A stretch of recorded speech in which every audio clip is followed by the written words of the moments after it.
ഒരു 10, 12 ദിവസം മുമ്പ് മസാല പുരട്ടി വെച്ച ചാള മീനാണ് കേട്ടോ. ചാള എന്നല്ല ഞങ്ങൾ മത്തി എന്നാണ് പറയുക. ഇവിടെ ഈ മീൻ കഴിക്കുന്നത് ഞാൻ മാത്രമാണ് കേട്ടോ. എനിക്ക് വേണ്ടി മാത്രമാണ് ഇത് മേടിക്കുന്നത്. ഞാനാണെങ്കിൽ ചോറുണ്ണാറില്ല. അതുകൊണ്ടാണ് ഇതിങ്ങനെ ബാക്കിയത്. ഇന്നിപ്പോൾ എങ്ങനെയെങ്കിലും കഴിച്ചു തീർക്കാമെന്ന് വെച്ചിട്ടാണ് അത് ഫ്രൈ ചെയ്യാൻ വെച്ചത്. മോനുണ്ടല്ലോ, ഒരാഴ്ച മുമ്പ് ഞാനൊന്ന് പഴങ്കഞ്ഞി ടേസ്റ്റ് ചെയ്യാൻ കൊടുത്തു കേട്ടോ. അതിനുശേഷം എല്ലാ ദിവസവും പഴങ്കഞ്ഞി ചോദിക്കും. ഇന്നിവിടെ പഴങ്കഞ്ഞിയൊന്നും ഉണ്ടായിരുന്നില്ല. ഞാൻ ഇന്നത്തെ ചോറിൽ തന്നെ കുറച്ച് വെള്ളം ഒഴിച്ച് അതിനകത്തോട്ട് കുഞ്ഞുള്ളി നന്നായി അരിഞ്ഞിട്ടുണ്ട് അവന്.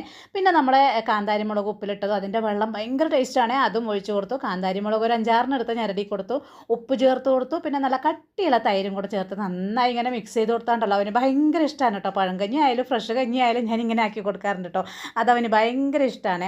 പിന്നെ അവന് ചോറ് കഞ്ഞിയൊക്കെ കൊടുത്തതിന് ശേഷം ഞാനിത് ഫ്രൈ കഴിക്കാൻ, അതായത് നമ്മുടെ ചാള കഴിക്കാൻ വേണ്ടിയിട്ട് ഒരു ചപ്പാത്തി എടുത്തു. അതും ടി വിൻ്റെ മുന്നിൽ വന്നിരുന്ന് പതുക്കെ ഞാനതിരുന്ന് കഴിച്ചു കേട്ടോ. വലിയ ടേസ്റ്റ് ഒന്നും ഉണ്ടായിരുന്നില്ല, കാരണം അത്രയും ദിവസമായിട്ടുണ്ട് കേട്ടോ.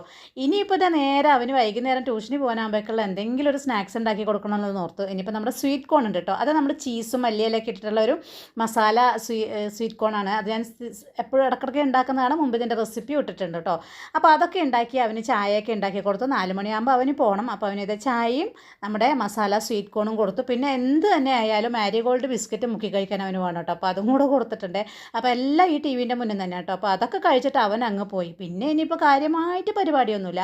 ഇനിയിപ്പോൾ ഈ അടുത്ത വീഡിയോ ഒക്കെ ഒന്ന് എഡിറ്റ് ചെയ്യണം, വോയിസ് ഓവറൊക്കെ കൊടുത്ത് ഒന്ന് അപ്ലോഡ് ചെയ്യണം. അത്രയേ ഉള്ളൂ കേട്ടോ.